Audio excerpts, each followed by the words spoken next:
தனியார் வேளாண் தொழில்நுட்ப கல்லூரி மாணவர்கள் கிராம பகுதி விவசாயிகளுடன் இணைந்து விவசாயம் குறித்து ஆய்வு மற்றும் பயிற்சியில் ஈடுபட்டனர். திருவண்ணாமலை மாவட்டம் தென்பள்ளிப்பட்டு பகுதியில் செயல்பட்டு வரும் அரவிந்தர் வேளாண் தொழில்நுட்ப கல்லூரியில் இறுதி ஆண்டு படிக்கும் மாணவ மாணவிகள் 108 பேர் திருவண்ணாமலை மாவட்டத்தில் உள்ள கிராம பகுதிகளுக்கு சென்று விவசாயிகளுடன் இணைந்து விவசாயம் மேற்கொண்டு ஆய்வு செய்து வருகின்றனர். இதன் ஒரு பகுதியாக திருவண்ணாமலை அடுத்த மங்கலம் பகுதியில் 12 மாணவிகள் அடங்கிய ஒரு குழுவினர் விவசாயிகளுடன் இணைந்து பல்வேறு வகையான விவசாய பயிர்களான பப்பாளி, நெல், மணிலா, பூ பயிர்கள் போன்றவற்றை குறித்து ஆய்வு மேற்கொண்டனர்.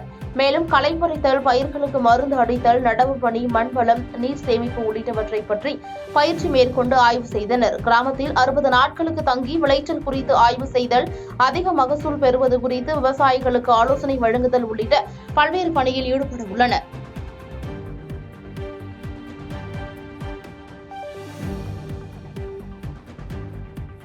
பாதகம் செய்பவரை கண்டால் நாம் பயங்கொள்ளலாகாது பாப்பா. மோதி மிதித்து விடு பாப்பா, அவர் முகத்தில் உமிழ்ந்து விடு பாப்பா. அண்மை செய்திகளை உடனுக்குடன் தெரிந்து கொள்ள இணைந்திருங்கள் இயம்நாடு தொலைக்காட்சியுடன்.